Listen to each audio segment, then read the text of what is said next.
I got the horse right here, the name is Paul Revere, and here's a guy that says if the weather's clear, can do. Hello racing fans, and welcome back to another edition of Handicapper's Corner, brought to you by the Derby Bar and Grill. I'm Mike Heads along with Drew Forster. We're going to go through the Saturday, July the 14th races at beautiful, and it's going to be hot, Hastings Race Course. 7 races on tap. The feature race is, I believe, in race 6. It's the Monashee for fillies and mares. They're going to go a mile and a 16th, headed by Victress, Yukon Bell, Touching Promise, Notice the Jewel. It's a really good race. That'll be our feature event of the day. Some 2-year-olds racing as well. Yeah, a lot of 2-year-olds today, which makes our picks a little bit tougher. We do have a lot of 2-year-olds. A lot of guessing game with 2-year-olds with no form on them. And, of course, in between races, we'll have the old Wiener Dog. Oh, excitement plus Wiener Dog Day. We're not going to get into the Wiener Dog forms. We could, but yeah, we couldn't get that online. It wasn't on DRS. Yeah, no, it wasn't. They're not. The PPs are not available. Yeah, the past performances aren't available yet. Let's start on the Saturday opener. Race number 1 is for 2-year-olds. Going 6 furlongs, maiden 12-5 claimers. Got a field of 6. Heading to face starter Charlie McDonald. I went to the 5 kindergarten grader. I thought a pretty good effort at the maiden special weight level last time against Bugsy. Move on. We'll see Bugsy in the stakes race tomorrow. Numani's Reward and Move On running a maiden allowance race also on the weekend. But kindergarten grader, I thought, gave a good account of himself. I think there's some speed in here with the 1, the hybrid, the 2 backseat rider who goes in blinkers, the 3 discriminating, and I just think kindergarten grader might get a nice trip in behind the leaders. I put the 1, the hybrid, in for second. This horse, I thought, ran a better than looked race for maiden 75 claiming behind Notice, who won off by 3 1/4 lengths. This horse to get into a little bit of trouble at the end of the race. Might have been 4th at best, but still, I thought the horse ran okay. This looked like a horse that might want to run a little farther than the 3 1/2. And I put the 3 discriminating. I didn't know what to put in for third. I was between discriminating, backseat rider, actually any of the others. So I put discriminating in the mix for third. But I like kindergarten grader and the hybrid. Those are my top 2. I went 5, 1, and 3. I agree with kindergarten grader. I like kindergarten grader a lot. As you mentioned, I thought a pretty good account of himself in his first race. As you mentioned, Bugsy, Move On, Numani's Reward. We're going to see them later on in the card. This is a big drop. And a horse that looked like he had something. Everybody else has got beat by 20. He got beat by 6 lengths. Kindergarten grader for me on top. I like discriminating too in the second spot. Mark Cluche is always good with his babies. This one hasn't shown a ton, but I mean, well, actually that first start. Well, that was against Summerland. Yeah, I ran 5th. Track record. By 10 1/2. Summerland won by 9 1/4. So we only got beat like a length for second behind Vintage Man and Bugsy came back to win, then Bugsy came back to win the next time. Next time was kind of a flop going 6 furlongs, but I could see him rebounding today with Amadeo Perez aboard, him and Mark Cluche, always tough together. And I threw in backseat rider. I don't want to totally get off this horse. Backseat Becca was a top 2-year-old. She's thrown Undo It, a few other nice 2-year-olds. And Mike adds blinkers, goes in for 12-5, 5-3-2 for me in the first. On to the second. This does kick off the newly formed pick 5. Yeah, it's the pick 5. Pick 5. This is a 4 non-2 for 3 and up colts and geldings, 6 of them. I went to the 2 Russian Thrill for Dave Forster, who's he's on fire. He's the hottest trainer on the ground. He's hotter than it will be on Saturday. Just the fact that, you know, he was running this horse for 25, went into a 4 going long, which I don't really think was his gig. New Dreams beat him that day. Then he came back sprinting for 4, absolutely crushed. He could have won by farther, and he doesn't get too high on him again, just run into a 4 on 2. This is a good spot for him. I think Russian Thrill can win this race. I got him on top of He's Gatsby. Just got beat a length by I'm a Better Cause, who's in tomorrow, and I don't mind I'm a Better Cause in a 4 non-3. Jeff Birmingham rides for Sylvia Gregory, who's starting to pick up some wins, and her horses are running good right now. He's Gatsby in second, and Timber King, because he always seems to hit the board second at or third level, always, every time. Second or third, Timber King. Timber King for third. I went 2-4-3. Yeah, I agree with Russian Thrill. I was pretty impressed with the race. Sat in behind the speed, popped out, drew away. I know it wasn't the toughest of fields, but the horse did do it with authority and was full of run down the lane, and just I think he's ready for the next step. Yeah, it doesn't go to an 8 non-3 or something. Just no. This is the spot. This is a good spot. And I know he did lose, as he mentioned, in New Dreams going long, but I just think Russian Thrill is, you know, coming off a win, good confidence boost, and this horse is going the right way. Yeah, and sprinting. Yeah, that's the big key. And New Dreams is back to a sprint. he's probably going to be the speed of the race. He needs to tone things down. Well, he needed to tone things down going along. He went crazy fractions before tiring late. But I put him in for second, New Dreams, first run for Jim Brown, and I agree with Timber King for third. But I agree with you. I think Russian Thrill looks very good in here. I went 2, 1, and 3 in the Saturday second. On to the third race, maiden special weight for fillies, 2-year-old fillies. Here going 6 furlongs, got a field of 9. I was impressed with the 3 Snappy Ginger. This horse is pretty resilient. This horse has had a lot of fast works in the morning. Even ran on June the 9th, going 3.5 behind Vintage Man and Notice. Next up, Winner Notice and Move On. Came back in a week later and worked in 101. Then came back a week later and ran a good second to Billy, who ran a big race and won 12-1. That's a pretty nice filly for Phil Hall and Praven Sorensen. But Snappy Ginger was a clear second. She's very fast, and she's come back with another good work in 1 minute and 4/5. She's got the 6 furlong experience. I think Snappy Ginger is going to wire the field. Up at the 9-horse Harlan's Angel in for second, a firster for Cindy Krasner. A filly by Flatout has been working really well in the mornings. That last work was impressive. I happened to see the horse work in the morning, and that 101 outworked its company mate and looked good. David Lopez will ride. And not crazy about the post. That's 9 stuff. Negative on for a first-time starter. But and I put the 7-horse Friday in for third. It was between Friday, Spin a Tail, the other Craig McPherson runner, Sassy Classy. It looks like they may have worked together last time on July the 8th. I'm not sure, 100% sure on that one. But you always want to pay attention to the River's Edge Craig McPherson horses anyway. But no solid standout in here. I went 3-9 and I put Friday in for third. I went 3-9-7. I went with Friday because that was her first start. I know Snappy Ginger beat her, but Snappy Ginger was making her third start. So she had a fair bit of seasoning, and I think Friday can turn around and perhaps win it today. Dino's just been lights out. I've mentioned this a few times with his maidens this year. Amadeus Perez has been aboard a bunch of them. And Friday, for me, I think is going to move forward and could win this. I put Spin a Tail. Another one was a high-price yearling, a well-bred daughter of Tail the Cat. I could see her rebounding as well in her second start. Was bet right down, went off at 3-1 last time. And I could see Spin a Tail running Just didn't love the 3.5. Yeah.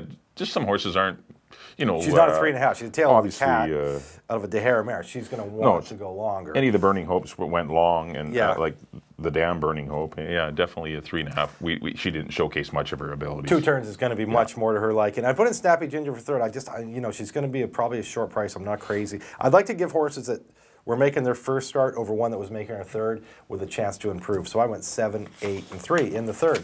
On to the fourth. Guess what? More babies. This is the maiden special. Boys. The boys' turn, going 6 furlongs. I thought Move On ran a huge race last time behind Bugsy. Bugsy's a horse that we'll see in the stake tomorrow, and actually I haven't picked third in the stake tomorrow. He's in the 10-hole.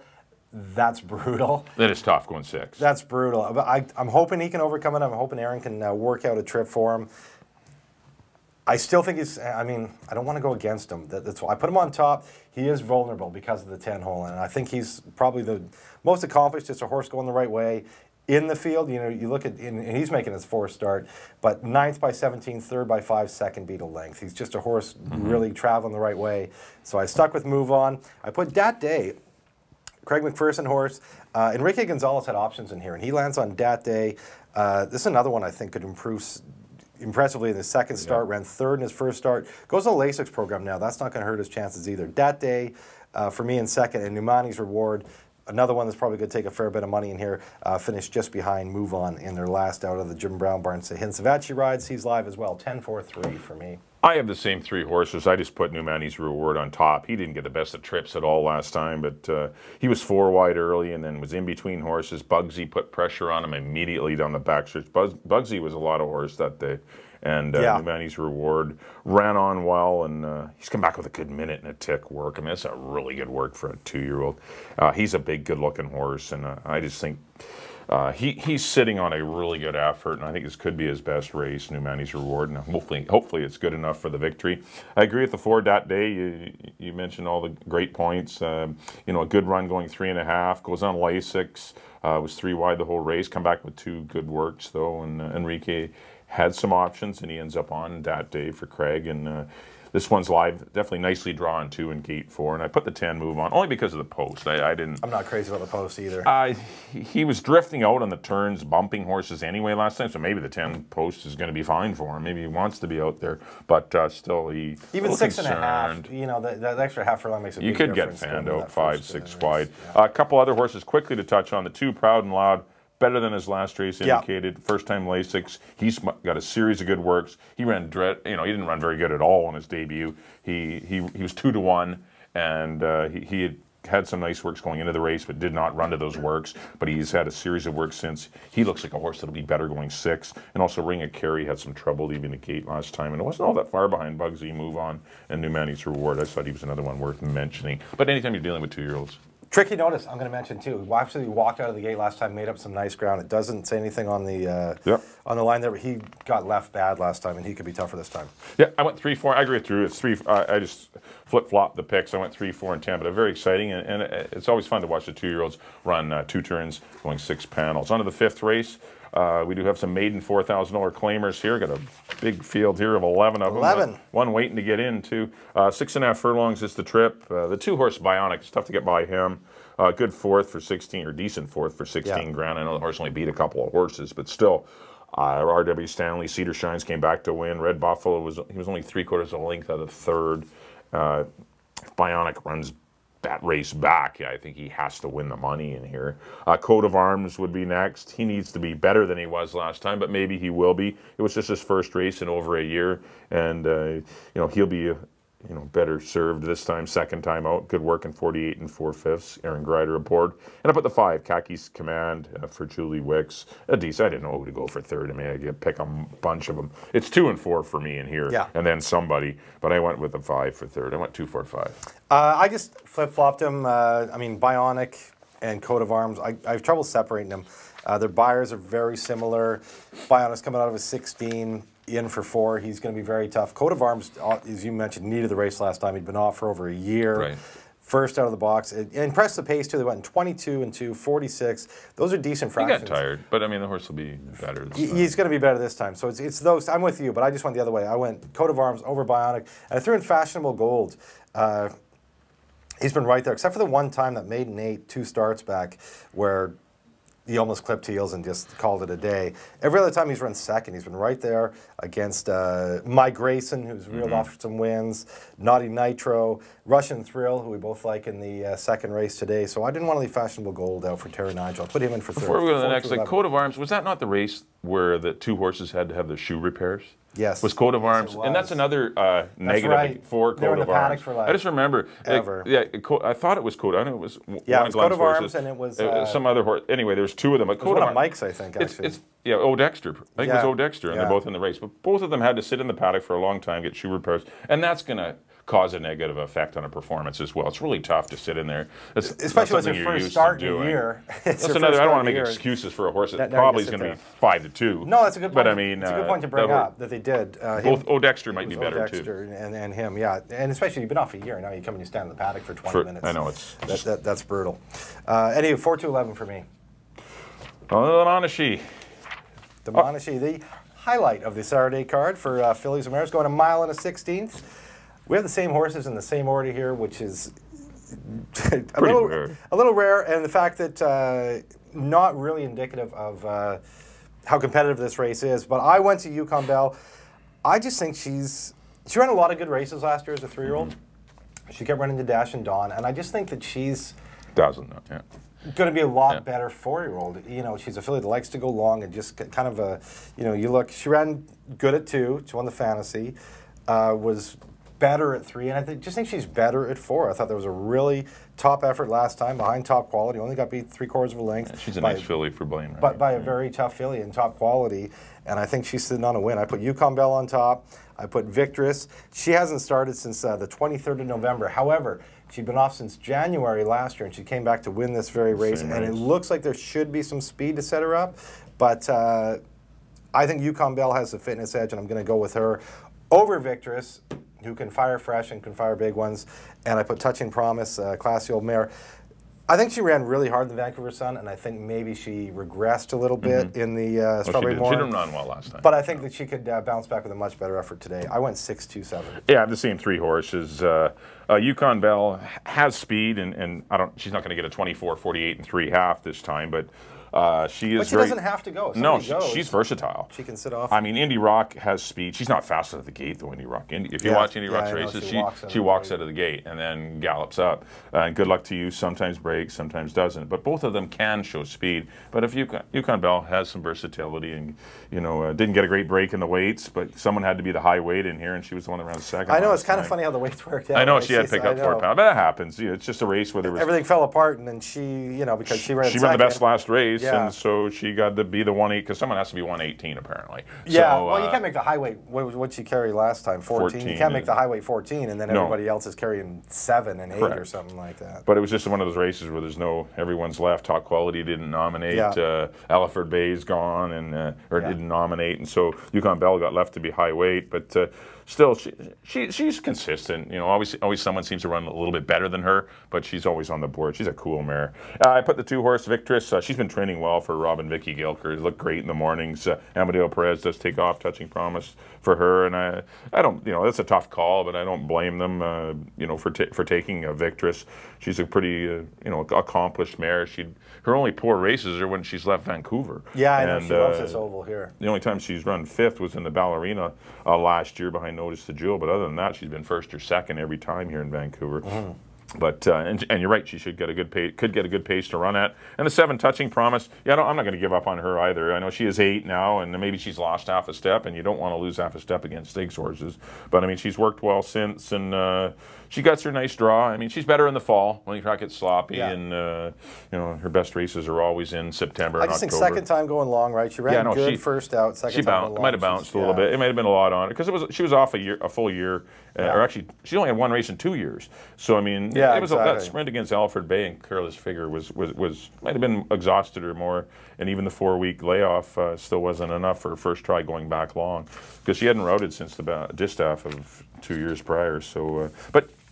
Still, I always respect her. I agree, 6, 2, and 7 in the Monashee. On to the 7th and final, $4,000 claimers here, non-winners of the year, on 4 lifetime or non-winners in 2018. Mile on the 16th will be the trip. I got to try the 7-horse McCallum. I thought El Super and Alpha Uno have the best form right now, and probably are the horses to beat. And Musaka Chef. I mean, all 3 of those horses are running well and have good form. But I thought McCallum really ran a good race off a layoff. First time out going long. I thought Jody did a great job. Yeah. This horse was up in play early. It was a fast pace, 23-3, 47-1. This horse wasn't that far off of it. Made a good inside run, had to check briefly, and then had to re-rally again.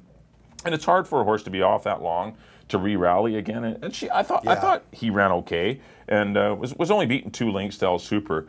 I would rather have McCallum second time out at 6-1 than El Super at 2-1, or whatever is what I'm saying. And I put McCallum over El Super, and I was between Alpha Uno or Musaka Chef for 3rd. I went 7, 8, and 2. I went to the 1 Alpha Uno. I just think. This was a horse that was running higher throughout his career down in the Southern California circuit. Came up here. He hadn't run since January. The first time out, Rob had him in for 8. He ran 4th. He was obviously disappointed with that race because next time it was made in a 4 and on 2. Yep. He won by almost 8. Comes back in a 4 and on 3. He wins pretty comfortably again over Torniador. Just seems like a horse is just going to roll through his conditions, and I could see him winning right back. Alpha Una for me on top of El Super. Did get beat by a. What was Silent Eagle? 25-1 or something like that. 30-1, something like that. Horse went wire to wire, and he just couldn't run him down. Had him within his sights, but couldn't get to him. And Amadeo Perez sticks with him. He could be tough right back. El Super. Musaka Chef, Mark Luce, what a year he's having, batting 29%. Enrique Gonzalez picks up the call off a win of the 4 and on 3. That might tell you something. Amadeo Perez sticks with El Super. Enrique lands on Musaka Chef. I went 1, 8, and 2 in the nightcap. That'll do it for our Saturday card. Up next on screen will be our picks. Little recap here. There we go. Back on race number 1. I went to the 5-horse Kindergarten Grader. 5, 1, and 3 in the 2-year-old opener. Actually got 3 2-year-old races today. In the second race, I went to the 2, Russian Thrill over the 1, New Dreams, and the 3, Timber King. Race number 3, I did go 3, 9, and 7. Going to take Snappy Ginger to win it, but that race is difficult. Third and fourth races are both tough. 2-year-old maiden allowance races. Fourth race, I went to the 3, Numanti's Reward. Going to go 3, 4, and 10. Race number 5, I went to the 2, Bionic. I do like 2 and 4 though in there, and I went 2, 4, and 5. Race number 6, I did go to the 6, Yukon Bell, but I think you need all 3 of them, 6, 2, and 7. Yeah.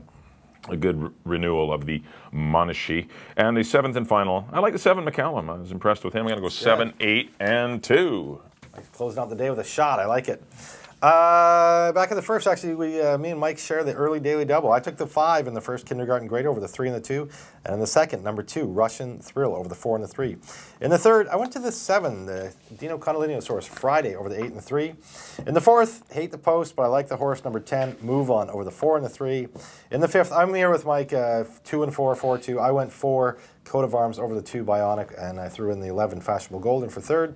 In the sixth, the Monashee. Again, me and Mike are the same. I like the 6, Yukon Bell over the 2, Victorous, and the 7, Touching Promise, but I will have all 3 on my pick 4. And the nightcap, I went to the Rob Gilker runner, number 1, Alpha Uno over the 8 and the 2. All right, thanks everyone for tuning in to Handicapper's Corner. Hopefully you've enjoyed the show. I'll try and get you a few winners on the Saturday program. Good luck with the Wiener Dogs yes. as well. No betting on the Wiener Dogs. No betting. If you want to come down to the paddock, I'll give you odds. Our next live card will be Sunday, July the 15th. We have 2 stakes races. We do have the older horses going a mile and the 16th. Spaghetti Mouse and the Lieutenant Governors for the boys, yep. older boys, and the Spaghetti Mouse. We got a field of 5, 4 Colts and Geldings, and 1 filly that's going to be a heavy favorite, Summerland. Filly, yep. That'll be the feature. It'll be in race number, co-feature in race number 2. Yeah. Yep. But 2 stakes races on the Sunday program starting at 1:50. Well, thanks once again for tuning in. On behalf of Drew, we'll see you next time here at the Derby Bar and Grill for Handicapper's Corner.